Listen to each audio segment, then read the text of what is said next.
Um, before I even had, consider myself a label, certain financial things in place.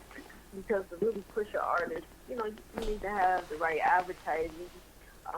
You want to make sure that your artist is really well developed and that, you can, if you're going to have live instruments, that you can pay your musicians.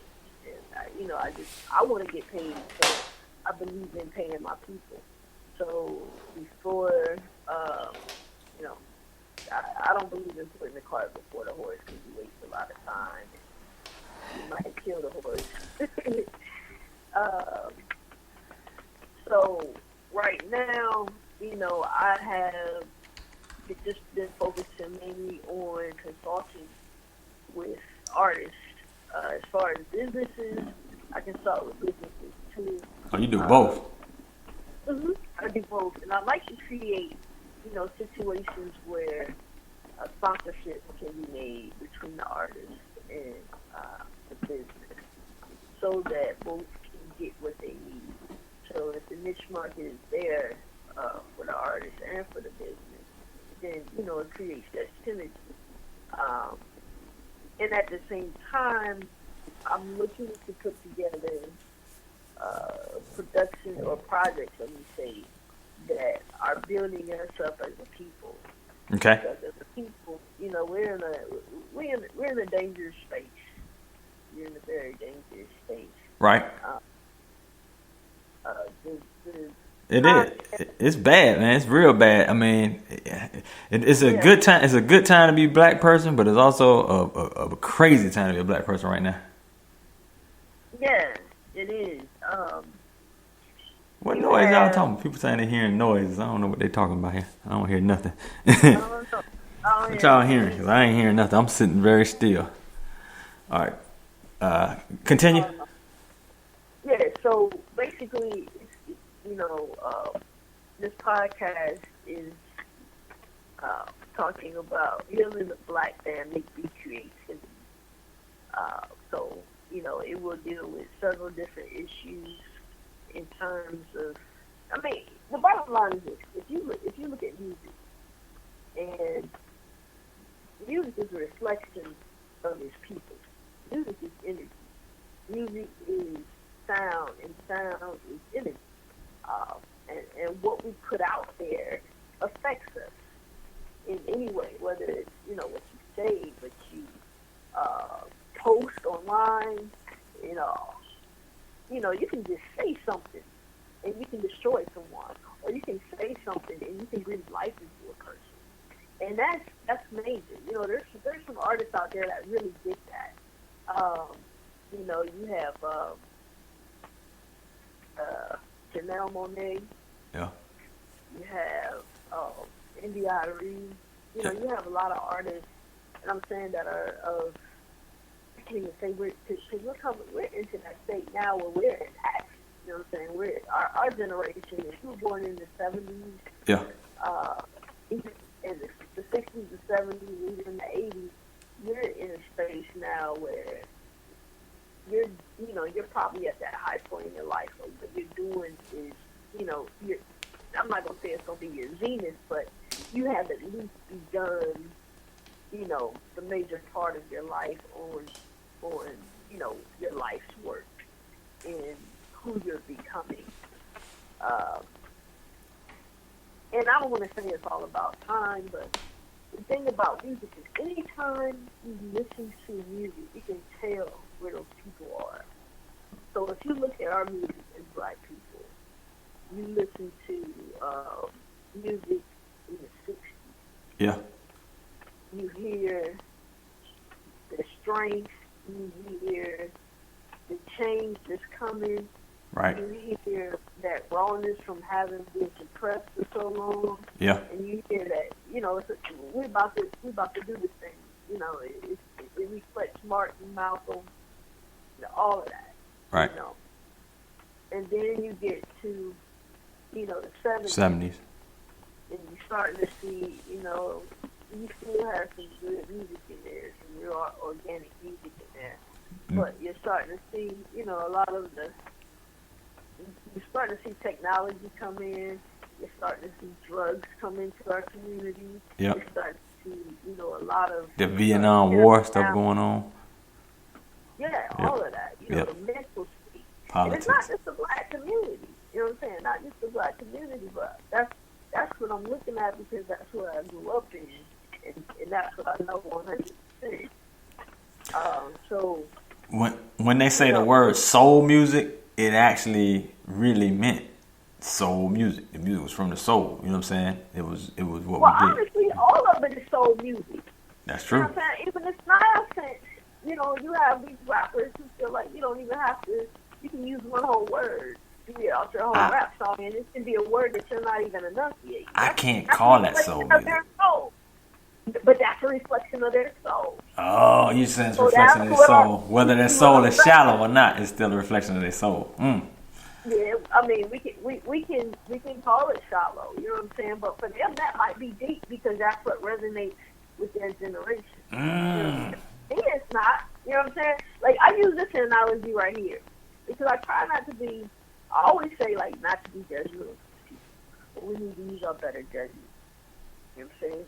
You don't want to be ignorant about something, and you clearly see that somebody has shot someone, and they got blood on their shirt and whatever, and they're gonna ask you for a ride. You're gonna just give them a ride. You know, you're gonna use your judgment. You're gonna be judgmental in that situation.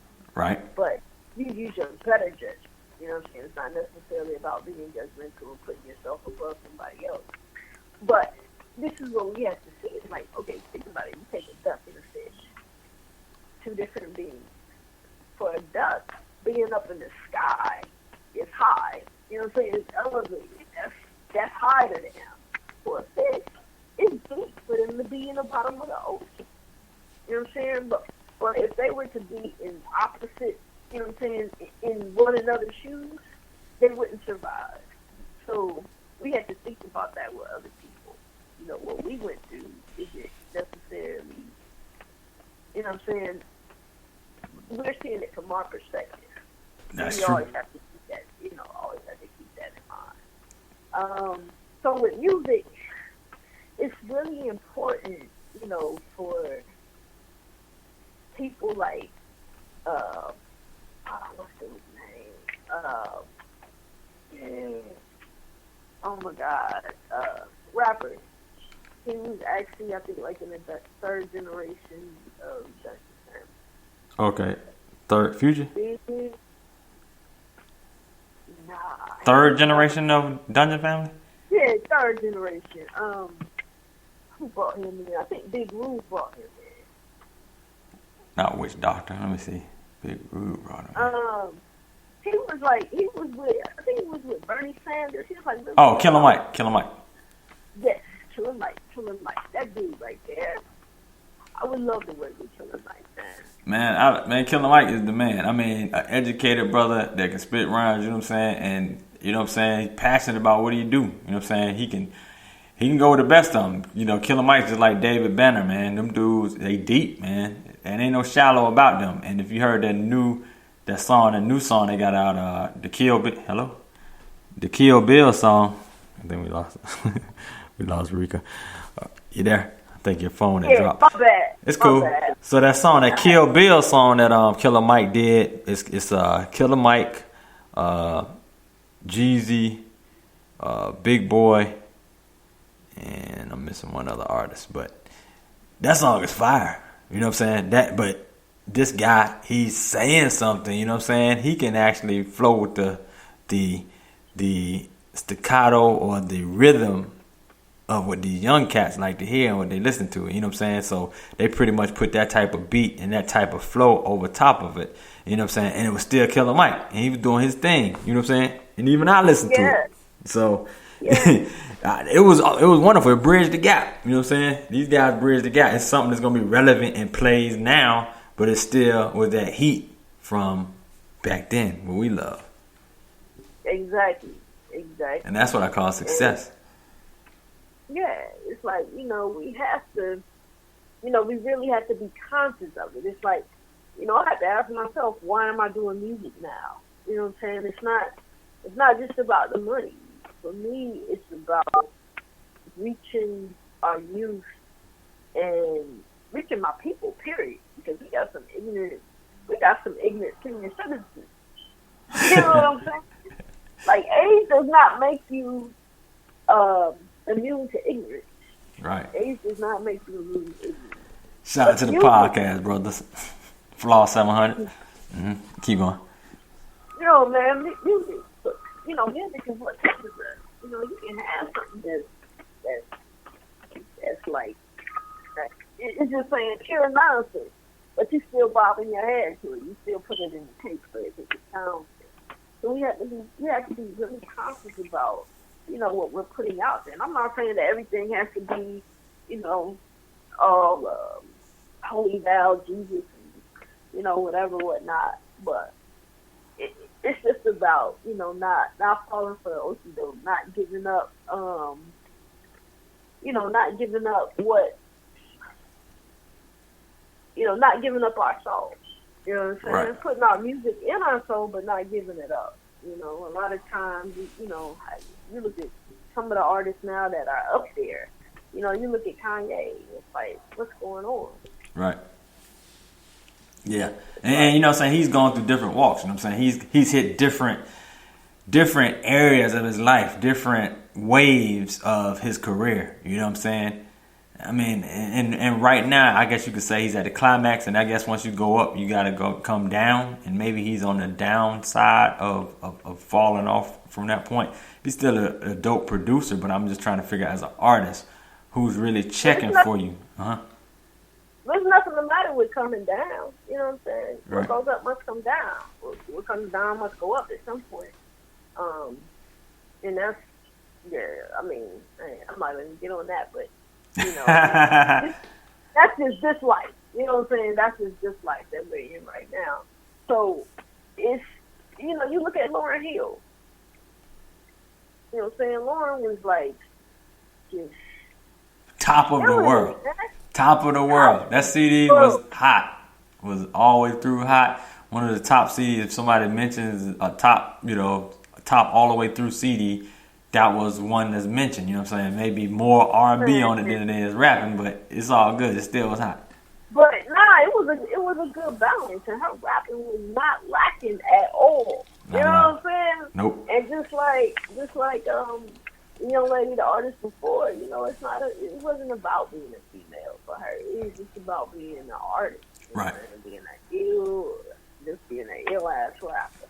Right. You know, and having that level of consciousness to, you know, to understand, you know, what your people need to hear and what you have to say to them to get their ear. Yeah, what's that line she has? I throw in a motherfucker so you ignorant nigga can. Yep. You know what I'm saying? That's grievous, that word. But a lot of times what happens with us is, you know, we become so brilliant, but then we isolate ourselves. And, you know, we're not working as a collective. It's kind of like, I always just go back to nature. You know, there's these birds that are flying in the sky. You have, you know, when they're going to the south, you have, you know, they fly in that V formation. And, you know, they all move at the same time and all that. They can't talk. They don't have no plan to say, this is how we're going to move. You don't see no blueprints or, you know what I'm saying, a travel plan. They don't have that. But what they do is you see that one that's leading, after a certain period of time, he moves to the back. That's another one come up. So he doesn't get one out. And that whole pattern continues so that the whole flock has, you know, been a leader and has taken their time up front. Wow. Let me ask you this, because that was real deep right there. Do you be smoking something, man? You know what I'm saying? You come up with this stuff? Man, we'll talk about that another day. Oh, for real, man. Like honestly, like I never smoked until I was like in my 20s. It was the first time that I had. I can't even say I smoked. Indulged. I was around. Let's just say I was. You know, when you're in a room enclosed, you get what's that? The contact. That's what they call it. The contact. Yeah. Yeah, man. And when you start working in certain environments, and I'm not going to say anybody's name, when you start working in certain environments with certain people,